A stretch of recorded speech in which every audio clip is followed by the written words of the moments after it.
அனைவருக்கும் வணக்கம். நம்ம டெய்லி ப்ரிலிம்ஸ் பாயிண்ட் ஆஃப் வியூல 5 கொஸ்டின்ஸ் பார்க்குறோம். இன்னைக்கு என்ன கொஸ்டின்ஸ் இருக்கு அப்படிங்கிறத பார்ப்போம். First question, which of the following is Asia's richest village அப்படின்னு கேட்டிருக்காங்க. பின்வருவனவற்றில் ஆசியாவின் பணக்கார கிராமம் எது அப்படின்னு பார்த்தோம்னா இந்தியாவில் குஜராத் மாநிலத்தில் இருக்கக்கூடிய இந்த மாதாப்பூர் அப்படிங்கிற இந்த கிராமம் தான். சரிங்களா? ஏன் அப்படின்னு பார்த்தோம்னா இந்த கிராமத்தில் இருக்கக்கூடிய மக்கள் கிட்டத்தட்ட ஒரு 7,000 கோடி கிட்ட பேங்க்ல வச்சிருக்கிறதா சொல்லியிருக்காங்க. ஓகேங்களா? இந்த கிராமத்தில் இருக்கக்கூடிய இவங்களுடைய மகன்கள்லாம் பார்த்தோம்னா வெளிநாடுகளில் வேலை செஞ்சு வீட்டுக்கு அனுப்பக்கூடிய காசு கிட்டத்தட்ட இவ்வளவு கோடி ரூபாய் வந்து அக்கௌண்ட்ல கிராமத்தில் இருக்கக்கூடிய மக்கள் பேங்க்ல சேமிச்சு வச்சிருக்கிறதா சொல்லியிருக்காங்க. சமீபத்தில் செய்திகள்ல ரிப்போர்ட் ஆன ஒரு விஷயம் தான். சரிங்களா? அடுத்தது பாக்குறப்ப, what is the award given by the government of Tamil Nadu to the best teacher who educates visually and hearing differently abled students அப்படின்னு கேட்டிருக்காங்க.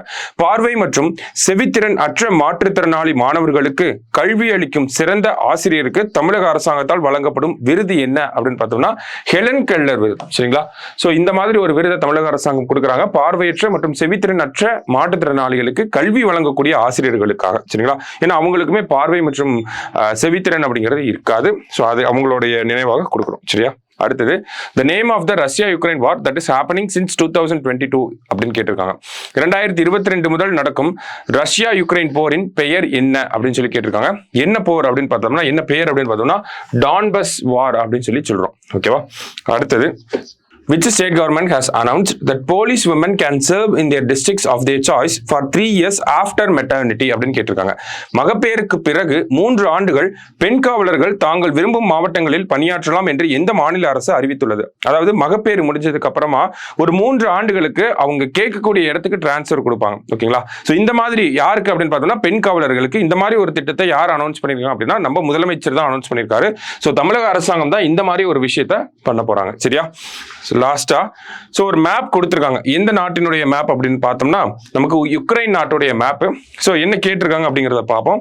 சோ பிளேசஸ் அரேஞ்ச் பண்ண சொல்லியிருக்காங்க. ஓகேங்களா? ஒரு 4 இடங்களை கொடுத்துட்டு அதை கரெக்டா மேப்ல மேட்ச் பண்ண சொல்லியிருக்காங்க. ஸோ யுக்ரைன்ல சமீபத்தில் போர் நடந்துட்டு இருக்கு. நம்ம பிரதமர் கூட அங்க போயிருக்கனால அந்த ஒரு இம்பார்ட்டன்ஸ்ல கேட்டிருக்காங்க. ஸோ 1 அப்படிங்கிறது என்ன அப்படின்னு பார்த்தோம்னா யுக்ரைனுடைய தலைநகரம் கீவ் அப்படின்னு சொல்லுவோம். ஓகேங்களா? அடுத்தது பார்த்தோம்னா லுஹான்ஸ்க் அப்படிங்கிற பகுதி. ஓகேங்களா? 2வதா இருக்கிறது லுஹான்ஸ்க். 3வதா இருக்கிறது பார்த்தோம்னா டோனியட்ஸ்க் அப்படின்னு சொல்லுவாங்க. ஓகேவா? சோ ஏன் இந்த பகுதிகள் அப்படின்னு மட்டும் இந்த பகுதியில மட்டும் குறிப்பிட்டு கேட்கறாங்க அப்படின்னு பார்த்தோம்னா இது யுக்ரைனுடைய தலைநகரம். அடுத்ததா பார்த்தோம்னா லுஹான்ஸ்க், டோனெட்ஸ்க். அடுத்தது 4வதா இருக்கிறது பார்த்தோம்னா கிரிமியா அப்படின்னு சொல்லுவாங்க. ஓகேவா? சோ இதெல்லாம் வந்து ரஷ்யாவுக்கும் யுக்ரைனுக்கும் இருக்கக்கூடிய இந்த சண்டை போடக்கூடிய அந்த பகுதிகள். ஓகேங்களா? சர்ச்சைக்குரிய பகுதிகளாக இருக்கு. சோ அதனாலதான் இதை மேப் பண்ண சொல்லியிருக்காங்க. சோ ஆப்ஷன் என்ன வரும் அப்படின்னு பார்த்தோம்னா ஏ ஆப்ஷன் தான் நமக்கு கரெக்ட். சரியா? சோ இன்னைக்கு ப்ரிலிம்ஸ் பாயிண்ட் ஆஃப் வியூல ஒரு 5 கொஸ்டின் பார்த்திருக்கோம். நாளைக்கு 5 கொஸ்டின்ல மீட் பண்ணலாம். தேங்க்யூ.